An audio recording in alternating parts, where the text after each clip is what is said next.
Well, hello there! Opex here. Welcome to my channel.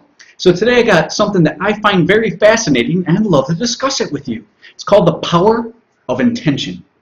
One of the most powerful things that you can use to fabricate things that you want into existence, or actions, or you name it.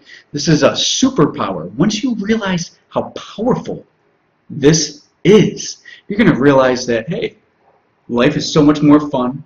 You can do so much more, and it's awesome, man. So I got to discuss it with you. Before I get started, before I talk about what it is, let me actually just say a quote from Nikola Tesla, perhaps one of the smartest, if not the smartest man to ever live, especially in the 20th century, early 20th century. So his quote is, if you want to know the secrets of the universe, think in terms of energy, vibration, and frequency. Probably butchered that a little bit, but what he said is basically legit when it comes to energy, frequency, and vibration being the secrets of the universe. Because once you realize what that is, what the secret is, you can do everything from there. And I'm going to tell you right now, your power of intention uses these things to do anything that you want. So before I start sounding too crazy, even though that is my intention, I will say that that secret goes along the lines of, if you ever seen the movie The Secret. Now you can watch it on Netflix if you want, you can watch it on YouTube if you want. It's a pretty intense movie in terms of information and to take your life to the next level. Now I first seen that movie about 5 or 6 years ago, and at the time I realized that I agree with a lot of their stuff, but probably only to about 50% of it. Then I thought the other 50% was bullshit. Well, with that being said, I agreed with it, but thought it was bullshit. Today, I haven't seen that movie since maybe about 4 years ago was the last time I seen that movie, and I gotta say, I agree with it probably up to 90% now of that movie, The Secret, because that is the secret. That is everything. That is your power of intention. That is how you can manipulate matter, even everything. You name it. Opinion. You can get girlfriends out of it. You can, whatever it is you want. Now, you can be a little sinister about it and do some evil doings, whatever you want to do. You can use that power for that. I don't recommend it, and I don't wish you do, but you can. You can use this for financial gain, for you name it. You know, like I said, if you want that wife of your dreams, basically this does that. Give you your house, give you your Dodge Viper, whatever it is that you want, man. Because ultimately, this is something that I wanted to share with you guys because I wanted to widen your horizons.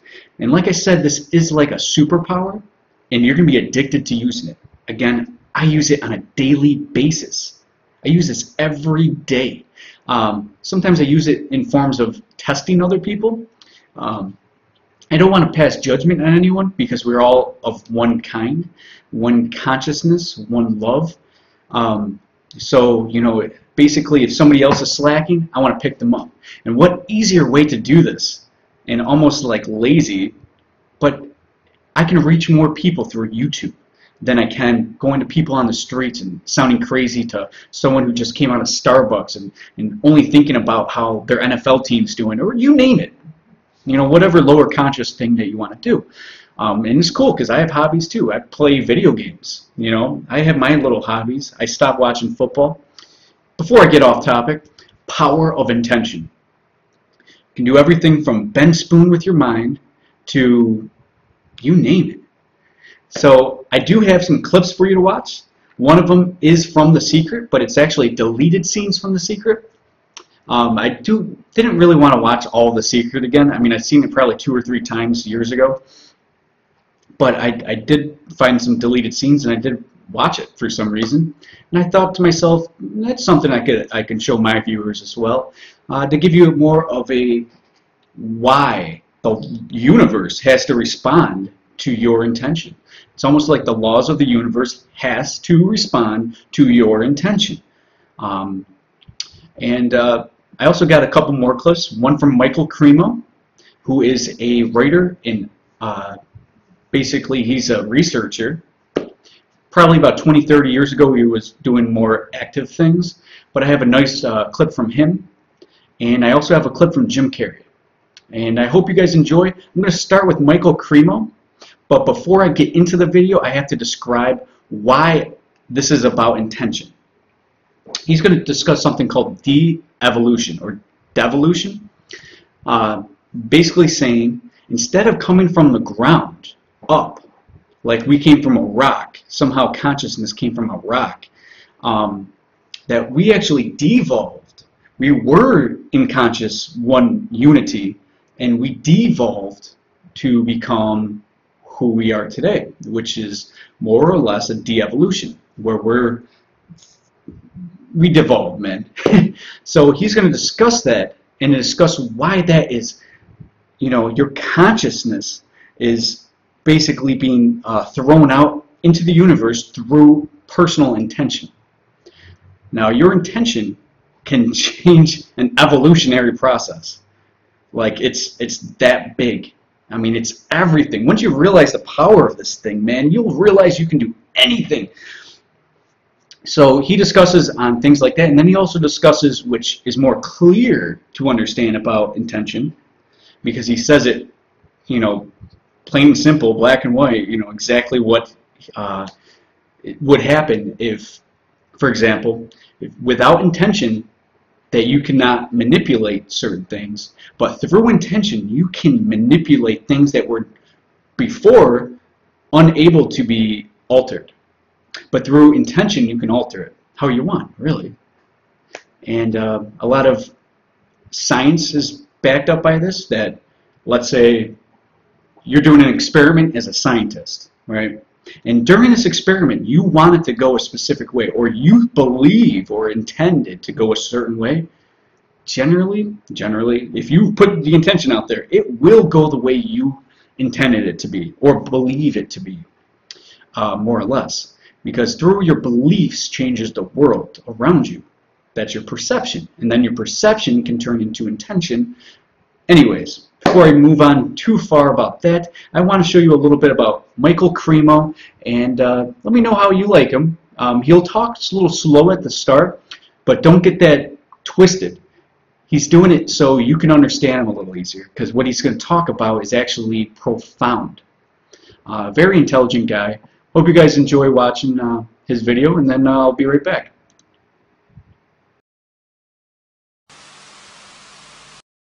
The complete title is Human Devolution, a Vedic Alternative to Darwin's Theory. In my last book, Forbidden Archaeology, I presented evidence that contradicts the evolutionary theory of human origins. So people asked me, if we didn't evolve from the apes, then where did we come from? So I answer that question in this book, Human Devolution. In this book, I say before we ask the question, where did human beings come from, we should first ask the question, what is a human being? We should know what it is we're trying to explain.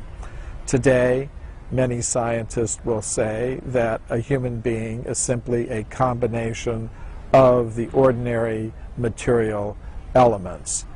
But if we look at all the evidence that comes to us from science, we will see that it is more reasonable to say that a human being is a combination of three things. Ordinary matter, yes, that's part of what a human being is, but beyond that, there is a subtle mind element, and beyond that, there is an element of pure consciousness, or spirit, if you like that word.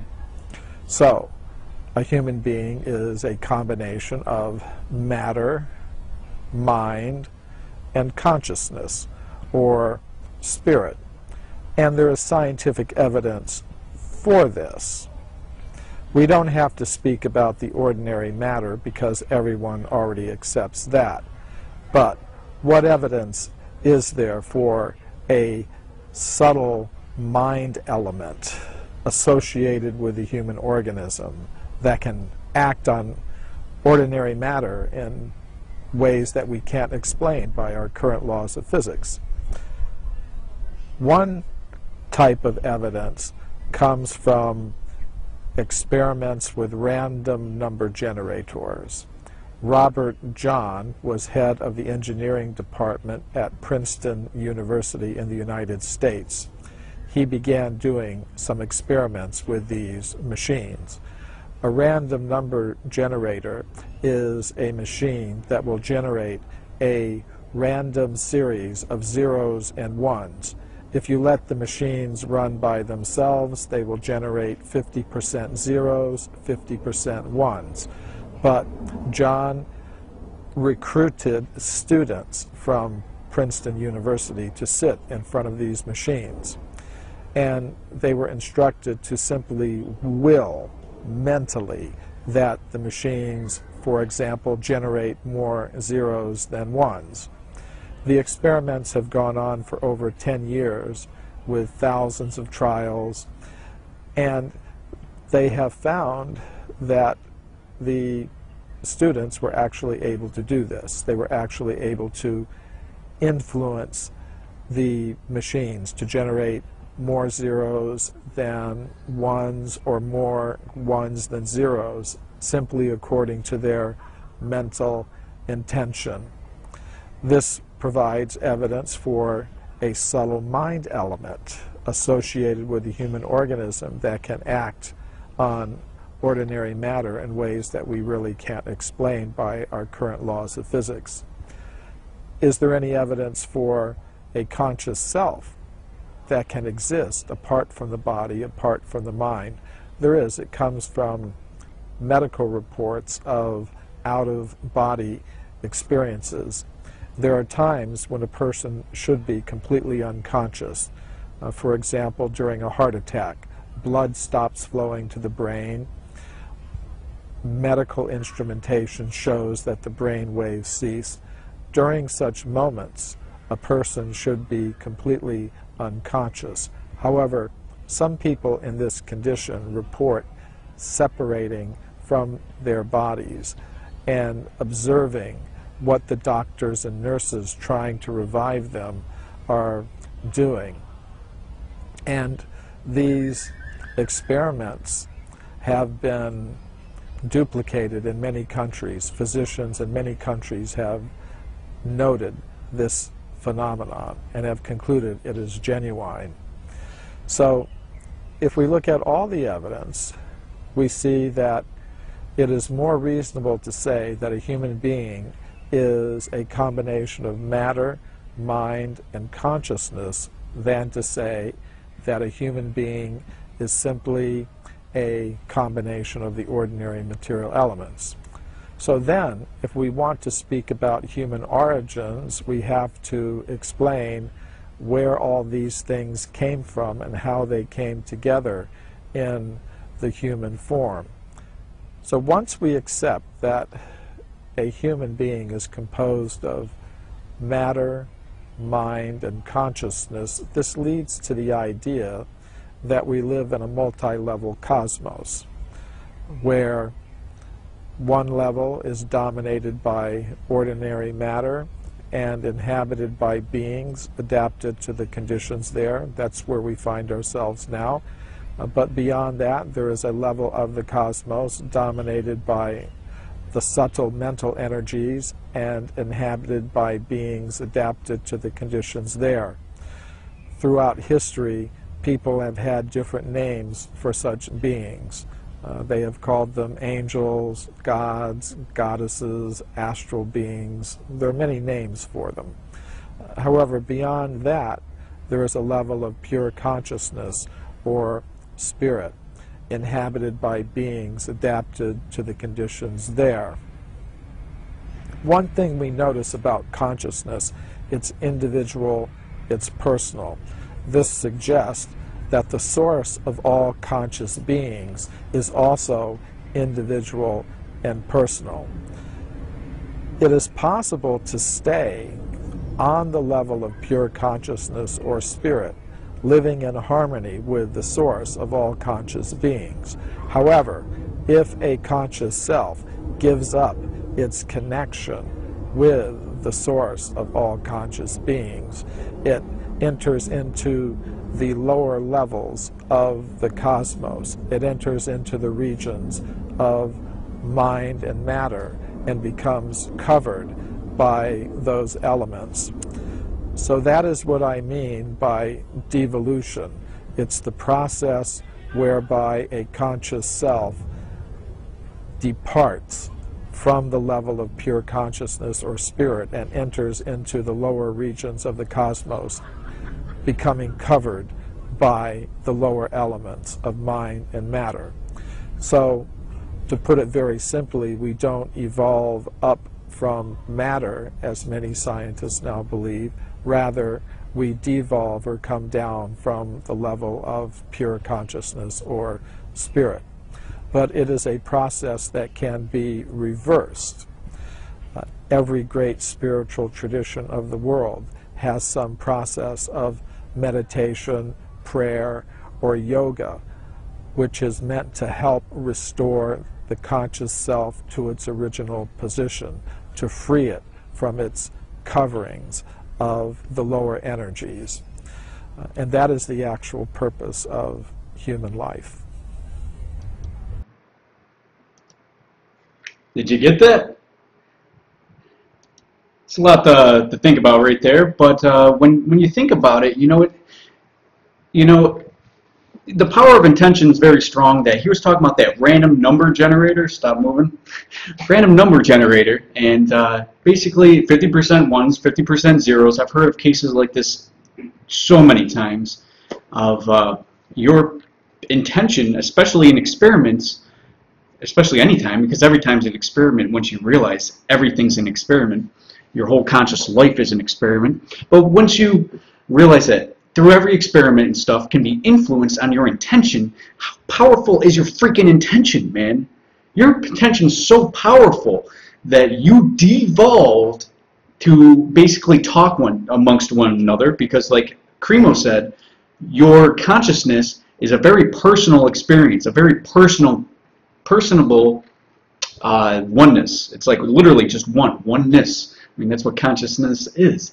But we devolved in order to communicate with each other now I'm not 100% sure on the theory, but the theory itself is more valid than evolution, where we came from rocks. I mean, I've never heard of consciousness coming from rocks. I've only heard of consciousness coming from consciousness. I mean, it's in everywhere. An ant doesn't come from a rock. An ant came from another ant, which is a form of consciousness. You ever see those antennas? That's awareness. They have senses just like us. So digressing a little bit, I have another clip which is going to be like the deleted scenes from The Secret. And this is going to be more or less the value of your intention and the universe's reaction to your intention. And it's like a law. It's a law in the universe to have this happen.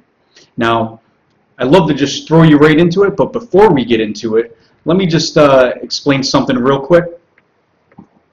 When you bring what I said earlier, Nikola Tesla's vibration, energy, and frequency into the equation, you can manipulate everything, because every possible thing is made up of this, that, or the third. Energy, vibration, or frequencies. Some of them have multi, like humans. We are an energy source, and we communicate through vibration. And we actually are vibrating ourselves. We are vibration, we're energy, we are frequency, and we use senses to find this out in the rest of the world, where we use our senses like our eyes and ears and mouth and whatever, touch. Everything that we sense is to look at that wall and say that that's vibrating so much that it looks solid, just like you look solid. But if you become more aware of what's going on, you're going to realize that that is not the case. So I just wanted to say that little bit of a prelude into this next clip. This next clip, again, is going to be The Secret. I hope you enjoy.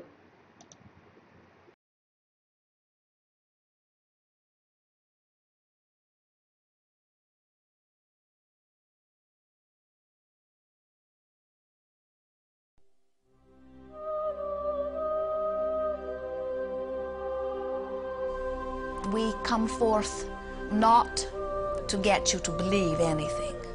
We see great diversity in that which you believe. And in all of that, there is perfect balance.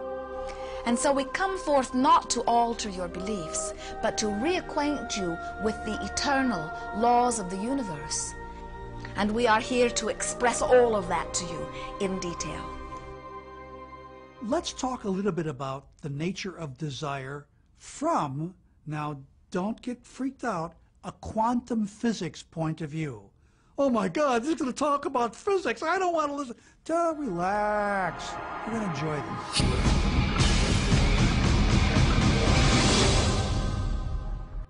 When we look around us, even at our own bodies, what we see is the tip of the iceberg. We could say the classical tip of an immense quantum mechanical iceberg. Everything in the universe is energy. Your body's energy. The room you're living in is energy. Everything you want is energy. And that's not a new idea. A fuzzy-haired guy in 1925 wrote on his chalkboard, E equals mc squared. And we couldn't grasp what that meant. What that says is on one side of the equation is mass and light and everything that we perceive, but it all equals energy. Everything is energy. And let me help you understand that just a little bit. There's the universe, of course, and our galaxy, and our planet, and then individuals, and then inside of this body are organ systems, and then there's cells, and then there's molecules, and then there's atoms, and then there is energy. So there are a lot of levels to talk about something on, but when you get down to it, everything is energy.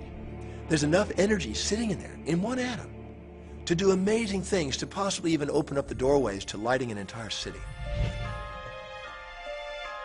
Think of this for a moment. Take your hand and look at it. Now your hand looks solid, but it's really not. If you put it under a proper microscope, you'd see a mass of energy vibrating. And so everything is made up of the exact same thing, whether it's your hand, whether it's the ocean, or whether it's a star. The colored paper with ink on it is not money. It's just energy. And so part of the illusion that we're living in is that, these things are solid. They're not solid. Neither is a piece of wood, neither is a rock. Get the proper microscope and go and look at a wall. That wall is not solid. That wall is a mass of energy and a very high speed of vibration. It feels solid because of the vibration, the rate at which the molecules are vibrating. Everything in the universe vibrates. In other words, everything moves. We live in an ocean of motion. You are vibrational beings in a vibrational universe. Many people are not yet ready to acknowledge that they are vibrational. They prefer to see themselves as blood and bone specimens that they see in the mirror. And we want to remind you that everything that you observe with your physical senses is vibrational interpretation. In other words, you hear because your ears translate vibration. You see because your eyes translate vibration. You smell because your nose translates vibration. Your fingertips are translating vibration. Your tongue is translating vibration. All of your senses are about the translation of vibration, and that's why you are able to perceive your environment in the way that you do. So it's very difficult for us as scientists or engineers or medical doctors or anybody to come to terms with the fact that what our senses are telling us is really not the whole story. We've been so taught to live with our physical senses, hear, see, smell, taste, and touch. But our physical senses lie. Our physical senses don't tell us the truth. If you only judged by your sensory factors, you'd believe the sun took a bath in the ocean every night and burrowed through the earth and was reborn on the eastern shore the next morning. I mean, the ancients used to believe that, but now you know better than that. If you judged only by your sensory factors, you'd believe that train tracks met in the distance. But you know better than that, and you turn away from your senses. If you lived only by your sensory factors, you'd believe that a dog whistle made no sound. But you know better than that, so you turn away from your sensory factors and you stand out in your yard and you blow away. And yet how many times, if we're not careful, do we find ourselves living at nothing more than the sensory level? If we take a look at everything in the universe, we know from a scientific perspective is made up of something called energy. So what do we know about the properties of energy? Number one, all energy has a vibration. All energy has a vibration. It emits a frequency. We are frequency generators. If you get close to someone's skin, you can feel infrared energy being given off. If you look at them, you're seeing light energy given off. We now have scans where you can put a machine around somebody's head instead of putting the electrodes on their head, and perceive and record the energy that their brain is giving off. The most potent form of energy, by the way, is thought. It penetrates all space and all time. Every thought has a frequency. We can measure a thought. What most people don't understand is a thought has a biochemical and biological property. Every thought, which means it has a frequency. And so if you're thinking that thought over and over and over again, or if you're imagining in your mind, okay, having that brand new car, having the money that you need, building that company, finding your soulmate, if you imagine what that looks like, you're emitting that frequency on a consistent basis. Our job as humans is to hold on to the thoughts of what we want, make it absolute clear in our minds what we want, and from that we start to invoke one of the greatest laws in the universe. You've probably been sitting there wondering, what is the secret? I'll tell you how I have come to understand it.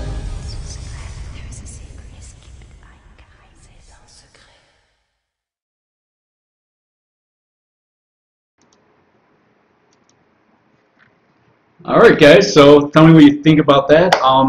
Clearly, a lot of you have seen The Secret, and if you haven't, you should check it out. That's just like basically almost like the starter of The Secret. It isn't actually a starter. Of course, like I said before, these are the deleted scenes. But basically, they're saying that your interpretation of the universe can be manipulated through your thought, through your intention. With that being said, of course, that whole movie is about intention and about how you can, everything from get the car you want to mostly material gains. But they're also saying that materials is energy. Your wall is energy. But of course, like I was saying before, when I first seen that movie, I thought that was horseshit. But now, especially in the last two, three years especially, I learned through experience that that wall is as much energy as the next thing. You think that just because electricity is energy and that you're moving and this is energy, or your car running on gasoline is energy, everything's energy. You know, if your car can run on water, you know, everything is energy. Everything is energy. So as soon as I figured out that, you know, the more I realized that movie was less horseshit than I thought. And like I said, I did believe it even when I first saw it, the majority of it, especially intention, because I knew about the intention because I used it, but not to the magnitude that I, you know, believe now. Because now I definitely believe and know that you can use it for anything. All right, so that's basically that. Talking about your senses, talking about energy, vibration, and basically how to distinguish more or less what you can do and why the universe has to respond. It's because you putting out the thought energy and the universe has to say, well, this has to happen. The more you think about getting in a car crash when you're driving, the more chances of that happening. But you could be like, I never thought of having that car crash. Well, guess what? Someone else perhaps did. It's like when you're hesitating. When you're hesitating to drive, and you're like, oh, I could have gotten in an accident, but you go anyways, and then you get in that accident. You made it happen. Now, of course, if you're the receiving end, it might not have been your intention, but once you see it coming and stuff, and you have no control over it, then it becomes your intention as well. Now, that's just weird ways to look at it. Now, I got one more clip before I bore the heck out of you guys. I got a Jim Carrey clip. Jim Carrey is, especially in his later years, definitely performed more of a higher conscious awakening. He's definitely understanding the power of intention and how the universe works around you. He discusses in this clip basically everything from when you're at a football game, that you are experiencing the football game inside of you. Now, they're up there playing football, the cheerleaders are cheerleading, but you're experiencing all of this in your head. Let me explain that, because I have a feeling this is going to be my next video, is that everything that you see with your eyes, with your nose, everything that points a picture into your head, that is putting a picture into your head. When I'm looking at the camera right now, and you're looking at me, that image of me being in Florida, you can be in Poland or wherever, I put that picture in your head, but you're millions of miles, not literally, but you're so far away. But everything goes inside of your head. Your head has no light. There is no light. It's your eyeballs interpreting that light into your head, where we can see a picture of, like you looking at me right now. You have a picture of me inside your head right now. So that's what I'm trying to get at, is that what you perceive and what you think and stuff all goes into your head. And just like if you get hit right there, there's a signal that goes to your head and then back down saying that, oh, that hurt, or whatever. You know what I'm saying? So your brain has to interpret it for it to become reality. And your reality is 100% perspective. It's like when that kid falls and scrapes his knee, and he doesn't cry, but the second you come over and they're, oh, you okay, you okay, and you know, you make that kid cry because you change the perception that he should be feeling like that. That's their intention. So that's a little weird thing I just threw out there. I have no idea why I went that route, but stay tuned, because I got Melonhead Jim Carrey here, and I think you'll like what he has to say. So here.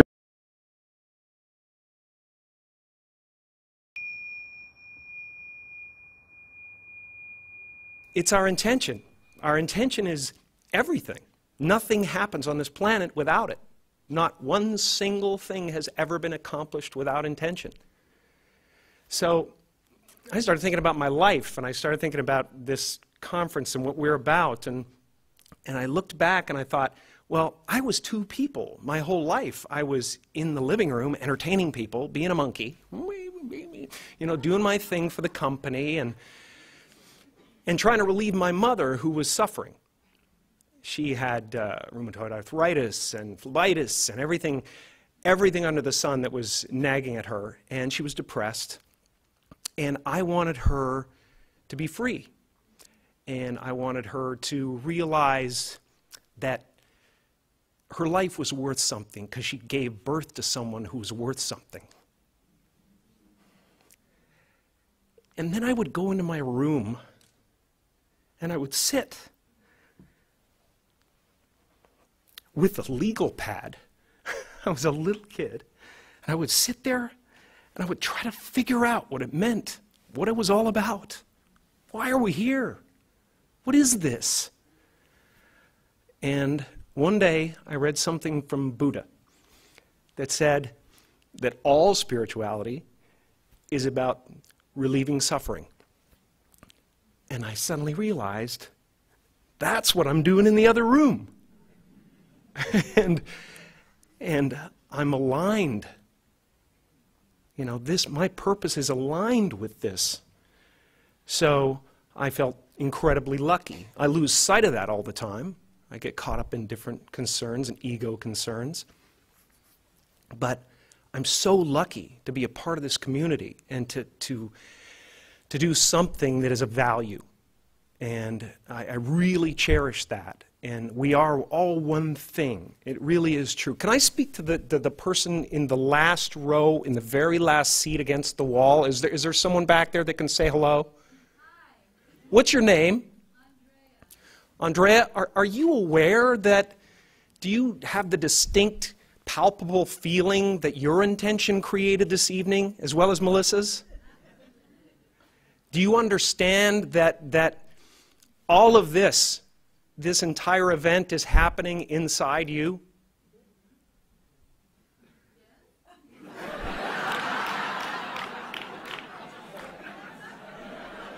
We'll just try to feel it for a second, because it's a trip, man.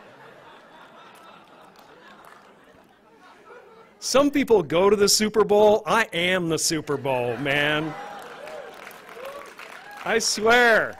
My friends are all going, did you see that play? That was great. I'm like, yeah, but the energy coming out of me right now, man, is unbelievable. I'm just sitting there. I'm the stadium. I'm the vendors outside. I'm the crack dealer on the corner. I'm everything, man. There's no end to it, and it's so much fun. It's so much fun. So I hope you can feel that, and I hope you understand that you are one of the creators of this evening, that your intentions and your desires created this evening as well. And then I hope you are able to ask yourself, why did I get such a crappy seat? And be okay with it. I mean, you're in the last row, in the last seat. And yet you created this.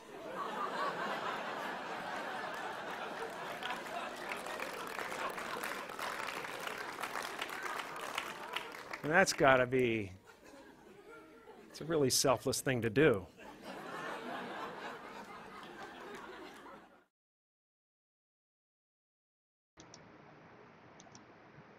All right, guys. So that was Jim Carrey. He had a nice interpretation there of what he would claim about intention and how just being in the room, you created that instance. Now, of course, everything takes intelligent, conscious intention or thought to fabricate.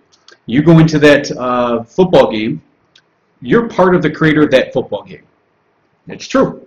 Just even watching it on your couch, you fabricated that into existence. Now, of course, there's a lot of intention that would deny that as well.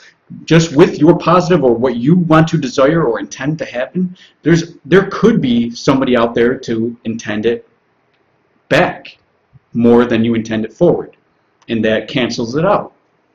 So that's like if there's more Buffalo Bills fans out there than New York Giant fans, which isn't the case, but if so, then what you see on television is going to be what?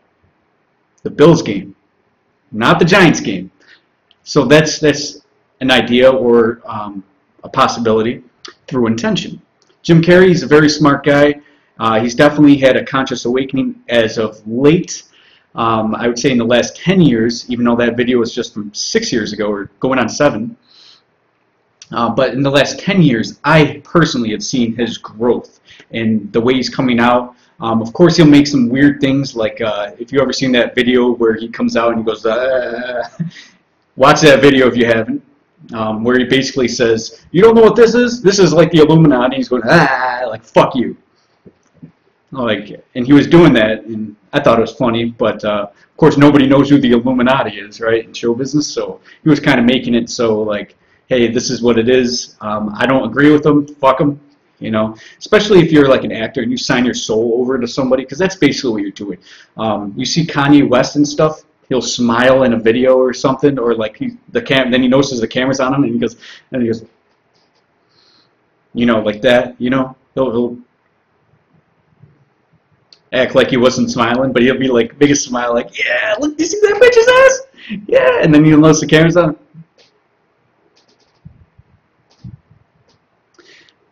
So it's like they have your soul. You're only allowed to act in a specific way in public, let alone on camera. But that's the power of intention right there. Intention can be used in many different ways, and of course I'm going to bring you more content on the power of intention, but this is what I have for you right now. It's about a 40-minute video, and I don't want to make it that much longer because I do want views, and I want you to watch the whole thing because my content is actually pretty cool. I may not be the coolest person in the world, but my intention is to be just dandy. Okay, not to be weird at the end, but I hope you guys enjoy this video, and stay tuned for more content. Follow me, subscribe, whatever you got to do, man. Keep it real and keep it peace-loving. One love, one consciousness. I'm out.